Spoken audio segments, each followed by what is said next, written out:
Welcome back to my channel Mallika's lifestyle. আশা করি আপনারা সবাই ভালো আছেন, আমিও ভালো আছি। আজকে একটা ছোট্ট ব্লগ দিয়ে শুরু করছি। সকালবেলায় হাজব্যান্ড অফিসে যাবে, তাই তাড়াতাড়ি রান্নাবান্না বসিয়ে দিয়েছি। দেরি হয়ে গেছে আজকে, হাজব্যান্ড স্নান করে চলেও আসলো। এই যে খেতে দিয়ে দিয়েছিলাম, ওর খাওয়া হয়ে গেছে। এই যে রান্নাগুলো করেছি একটু দেখাচ্ছি। ওখানে সেই ডাটা চচ্চড়ি করেছি, কাঁঠালের বীজ দিয়ে, কুমড়ো দিয়ে, আলু বেগুন দিয়ে, কাতলা মাছের ঝোল, আলু ঢেঁড়স ভাজা, এই সমস্ত রান্না করেছি। তারপরে হাজব্যান্ড ডাকলো কী কারণে, চলে গেলাম, পুরোটা দেখাতেও পারলাম না। হাজব্যান্ডকে টিফিন গুছিয়ে দিয়েছি, ওই যে ও বেরিয়ে যাচ্ছে। যথারীতি আমার পুচু বসে আছে, হাজব্যান্ড চলে গেলেই ওর খাবার পালা।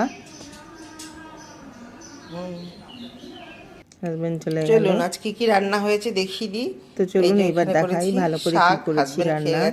শাক করেছিলাম, এই শাক খেয়ে গেছে হাজবেন্ড, আমার মতো আছে। ওই ডাটা আর এই ডাটা দিয়ে আর কুমড়ো দিয়ে, কাঁঠালের বীজ দিয়ে, আলু বেগুন দিয়ে চচ্চড়ি। আর এখানে করেছি আলু ঢেঁড়স ভাজা, যেটাও টিফিন নিয়ে গেছে রুটির সাথে। শসা হাজবেন্ড খেয়ে গেছে, আমার মাছের ঝোল, কাতলা মাছ হাজবেন্ড খেয়ে গেছে, আমার মতো আছে। চাটনি, এখানে ভাত আছে, আমের টক আর ভাত। হাজব্যান্ড ভুলে আমার জন্য ভাত নিয়ে নিয়েছে। আজকে পাশের বাড়ি একজন মারা গেছেন, তো শ্রাদ্ধ, সেখানেই আমাদের আছে নেমন্তন্ন। এই হচ্ছে আমার সকালের ব্রেকফাস্ট, বাড়িতে পাতা টক দই আর মুড়ি। তো খাওয়া দাওয়া করে এবার আমি কাজ সারতে শুরু করে দিলাম, তাড়াতাড়ি করে যাব। তাই এই যে তরকারি কেটে নিয়েছি কালকের জন্য, বরবটির তরকারি হবে টিফিনে, আলু হচ্ছে ভাতে দেব, মাছের ঝোল, এসব তো হবেই। তাড়াতাড়ি স্নান করে এই যে পুজো করে নিলাম। লক্ষ্মী দিয়ে এসে ঘর মুছে বাসন মেজে দিয়ে চলে গেছে, আজকে এখনও গোছানো হয়নি, সন্ধ্যাবেলায় গুছিয়ে নেবো, যাব বলে তাড়াতাড়ি করছি। এখানে হবে আলু বরবটি বেগুন দিয়ে তরকারি, আর এখানে উচ্ছে আলু ভাতে দেব।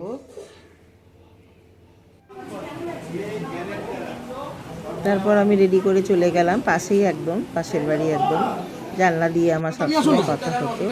তারপরে 2:30 বেজে গেছে, বললো চলো এবার সবাই খেয়ে নিই। খেয়ে নিলাম, খেয়ে এই যে আমি বাড়ি চলে এসেছি,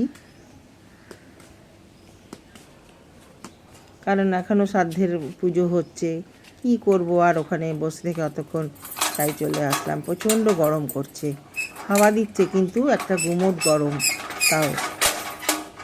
তো বাড়ি চলে আসলাম।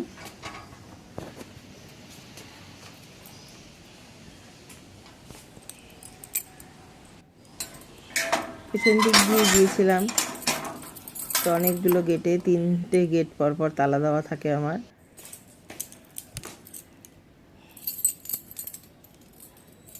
এই হচ্ছে আর একটা গেটে তালা। যাই হোক, বাড়িতে এসে তারপরে আমি কাপড় জামা তুলে ফ্রেশ হয়ে, বাইরে সব জামা কাপড় মেলা আছে, সেগুলো তুলতে যাব। ওই যে দেখতে পাচ্ছেন। ভিডিওটি ভালো লাগলে অবশ্যই like, comment, subscribe and share করে দেবেন। ধন্যবাদ।